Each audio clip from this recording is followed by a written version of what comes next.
नमस्कार। राष्ट्रीय कदम समाचार सेवा में आप सबका स्वागत है। इस समय जो हम आपको पंचकुला के दुर्गा शक्ति संकट मोचन दरबार से सीधी तस्वीरें दिखा रहे हैं। हमारे साथ मौजूद हैं स्वामी रुद्रनाथ जी महाराज, जो कि दुर्गा शक्ति संकट मोचन दरबार के संचालक हैं और कई अहम पदों पर कार्यरत हैं। तो आज हम इनसे 5 राज्यों के चुनाव को लेकर चर्चा करेंगे। जिस तरह के परिणाम आए हैं, 3-2 से भारतीय जनता पार्टी ने बड़ी जीत दर्ज की है। और स्वामी जी के बारे में अगर बात की जाए, राजनीति में इनकी बड़ी दिलचस्पी है। प्रधानमंत्री नरेंद्र मोदी और मुख्यमंत्री योगी आदित्यनाथ के ये बड़े प्रशंसक हैं और कहीं ना कहीं राजनीति से इनका रिश्ता जुड़ जाता है। तो बातचीत करते हैं। स्वामी जी, आपका बहुत बहुत स्वागत है राष्ट्रीय कदम न्यूज़ पे। आपके चैनल से जुड़े हुए सभी दर्शकों को जय श्री राम जी। स्वामी जी, अगर आपकी बात की जाए, योगी आदित्यनाथ के और प्रधानमंत्री नरेंद्र मोदी के आप बड़े प्रशंसक हैं और कहीं ना कहीं आपको ये भी कहा जाता है कि भारतीय जनता पार्टी के सपोर्टर हो आप। और जिस तरह के परिणाम 5 राज्यों के चुनाव के आए हैं, 3-2 से भारतीय जनता पार्टी ने बड़ी जीत प्राप्त की है। तो समय की कमी के कारण आपसे बातचीत नहीं हो पाई। आज व्यस्त समय से आपने हमें समय दिया, तो इसके लिए आप क्या बोलना चाहेंगे? देखिए, हम शायद एक बार पहले भी 5 राज्यों के चुनाव पे जिक्र कर चुके हैं। जी जी जी। तो रही बात बीजेपी का सपोर्टर होने की, समर्थक होने की, तो मैं हर उस व्यक्ति का सपोर्टर हूँ, समर्थक हूँ जो इस भारत देश के लिए अपने आप का सर्वस्व निछावर कर रहा है। जी। मैं हर उस व्यक्ति का, हर उस इंसान का समर्थक हूँ जो देश के लिए अच्छा कर रहा है, राष्ट्रभक्त है, राष्ट्रप्रेमी है जी, जो सनातन से प्रेम करता है। मैं हर व्यक्ति का समर्थक हूँ, ना कि केवल भारतीय जनता पार्टी का। जी। अगर इन 3 राज्यों की बात की जाए, 3 राज्यों में से सबसे ज़्यादा जो चर्चा रही राजस्थान की रही। राजस्थान का जो लॉ एंड ऑर्डर रहा जी, वो किसी से छिपा नहीं है। बिल्कुल। कई तरह की वहाँ पे हत्याएं हुई और काफ़ी वहाँ पे क्राइम बढ़ता चला गया। तो अब जैसे भारतीय जनता पार्टी की सरकार आई है और उसके बाद मुख्यमंत्री भी बन चुके हैं तीनों ही राज्यों में, जी। तो अब क्या उम्मीद है आपको कि राजस्थान की जो लॉ एंड ऑर्डर है उसमें कुछ बदलाव होगा? जैसे उत्तर प्रदेश में योगी आदित्यनाथ जी के आने के बाद वहाँ की लॉ एंड ऑर्डर एक तरह से पूरा बदल गया। ये मेरे को राजस्थान के बारे में बता दूं, मेरे मन में क्या था, ये मेरे निजी विचार हैं जी। मेरे मन में था कि बालकनाथ जी को एक कोई अहम जिम्मेवारी राजस्थान की ओर से दी जाए, क्योंकि जो है उनकी कार्यशैली हमारे योगी जी जैसी ही है। वे भी योगी हमारे संत समाज से ही आते हैं। तो चलो, अच्छी बात है, जिनको जिम्मेवारी दी गई है ईमानदारी से निभाएं और जो है लॉ एंड ऑर्डर को मेंटेन करें। और कुछ ऐसे कानून राजस्थान में भी लेकर के आए ताकि वहाँ की आम जनता, आम जो है जनमानस, संत समाज सुरक्षित रहें, बहन बेटियाँ सुरक्षित रहें। ज़्यादा दूर मत जाइए, आप हरियाणा में ही देख लीजिए। जी जी। हरियाणा का लॉ एंड ऑर्डर ठीक नहीं है। ठीक है, हम तो अपने भारतीय जनता पार्टी की सरकार, देखो, भारतीय जनता पार्टी की सरकार होने के बावजूद जो यहाँ मुख्य नुमाइंदे बैठे हैं वो कहीं ना कहीं समस्याएं क्रिएट करते हैं। आम आदमी जो अपनी समस्या लेकर के कहीं जो है कानून व्यवस्था में पहुँचता है तो उसी को कटघरे में खड़ा कर दिया जाता है। तो हरियाणा की अगर लॉ एंड ऑर्डर की जैसे आपने जिक्र किया है, यहाँ पे क्या कुछ समस्याएं हैं? देखिए, हरियाणा में आम जनमानस या आम व्यक्ति जो है वो कहीं ना कहीं दबाव महसूस कर रहा है। भारतीय जनता पार्टी के कुछ ऐसे नुमाइंदे हैं जो खुद ब खुद स्वयं को मोदी समझ रहे हैं, योगी जी समझ रहे हैं, तो दूसरे व्यक्ति को जो है वो टारगेट पर के चल रहे हैं। कुछ आप बताना चाहेंगे? नहीं, मैं देखो बता ही चुका हूँ। तो सिर्फ ज़्यादा नहीं, थोड़ा बदलाव की जरूरत है। हमारा मुख्यमंत्री चेहरा जो है जी, वो बदला जाए और अच्छे लोगों को आगे लेके आ जाए। जो मनोहर लाल जी के बारे में आपने जिक्र किया है, हरियाणा के मुख्यमंत्री मनोहर लाल खट्टर जी के बारे में आप बात कर रहे हैं, जी, क्या इनकी कार्यशैली से जनता निराश हुई है? बिल्कुल हुई है। कुछ ऐसी समस्याएं जो बताएं जो आम पब्लिक को आई हो? काफ़ी सारे ऐसे मामले हुए हैं जहाँ पे मैंने इनको बैकफुट पे पाया है। जी, जैसे कि अमित शाह जी के जो है पीछे छुप जाते हैं जाके अपनी क्यों ये ना तो कोई निजी फैसला ले पाते हैं।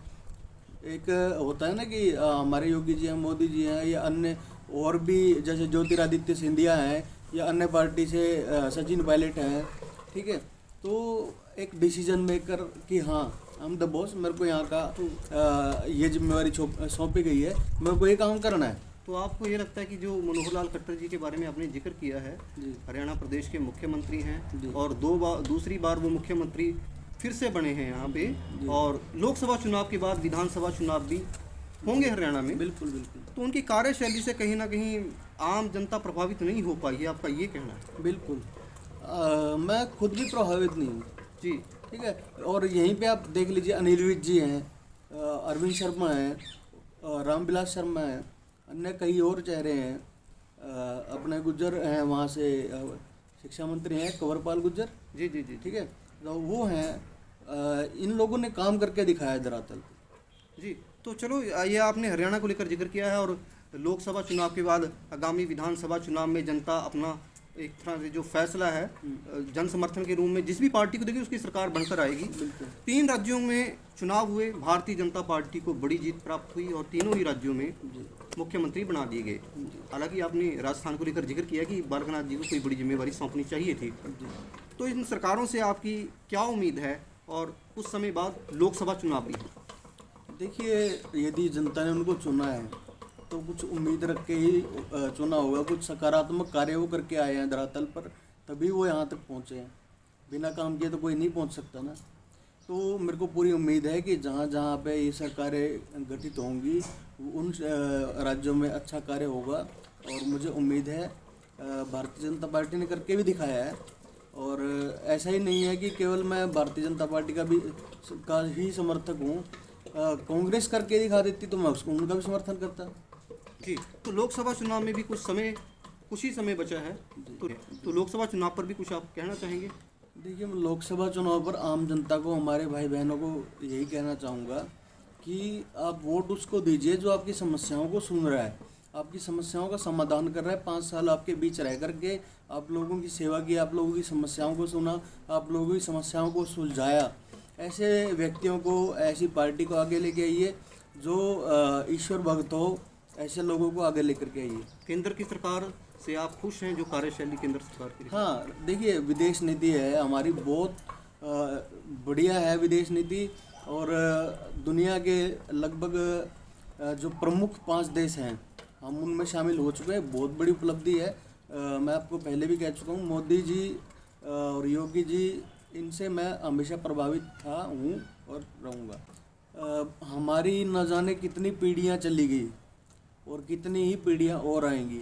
आने वाली जो 22 जनवरी है, इसके लिए मैं हमारे जितने भी सनातनी भाई बहन दुनिया में जहाँ जहाँ जिस भी कोने में है, इस दिन अपने घर में घी के दीपक जलाएं, क्योंकि हमारे राम जी जो हैं राम मंदिर में दोबारा अपने सिंहासन पर बैठने जा रहे हैं। तो एक दीपावली के रूप में ये दिन देखने के लिए 22 जनवरी ना कभी आई थी और ना दोबारा आएगी। हम बड़े भाग्यशाली हैं कि इस समय में हम मौजूद हैं। और सरकार से मेरे को ये भी उम्मीद है, भारतीय जनता पार्टी से, कि ज्ञानवापी का मसला और जो है श्री कृष्ण जन्मभूमि का मसला भी जल्द से जल्द कानून ला करके उसको सुलझा दिया जाएगा। जो है हमारे सर्वोच्च न्यायालय पे हमें विश्वास है कि वहाँ से तो देखो फैसला आएगा, तथ्यों के आधार पर आएगा, प्रूफ के आधार पर आएगा, वो हमारे पक्ष में आएगा। वहाँ पे स्पष्ट है, ठीक है। भगवान शिव के भी वहाँ जो शिवलिंग के स्वरूप मिले हैं, भगवान नंदी जी के मिले हैं, तो हमें वो पता है कि वो फैसला हमारे पक्ष में ही आएगा। किंतु सरकार इसको जल्दी ला सकती थी। तो मैं ये निवेदन करना चाहूँगा भारतीय जनता पार्टी की सरकार है केंद्र में, कि इन 2 मसलों को भी बहुत जल्दी से जल्दी सुलझाया जाए। जी, बहुत बहुत धन्यवाद, आपने व्यस्त समय से हमें समय दिया। तो इस समय हमारे साथ मौजूद थे पंचकुला के दुर्गा शक्ति संकट मोचन दरबार से स्वामी रुद्रनाथ जी महाराज, जिन्होंने हमसे राजनीतिक चर्चा की, 5 राज्यों के चुनाव पर इनसे चर्चा हुई और राम मंदिर के निर्माण को लेकर भी हमसे बातचीत की। और कहीं ना कहीं और ये निराशा भी एक तरह से नज़र आई कि जो ज्ञानवापी और कृष्ण जन्मभूमि का मामला है, इसे ऑर्डिनेंस लेकर आती अगर सरकार, इस पर कोई कानून लेकर आती, जल्द से जल्द ये हल हो जाता। लेकिन कोर्ट के माध्यम से भी समाधान होगा। देरी के कारण स्वामी जी ने अपनी नाराज़गी जताई है। फिलहाल अभी के लिए इतना ही। बने रहे राष्ट्रीय कदम न्यूज़ के साथ, हर कदम राष्ट्र के साथ।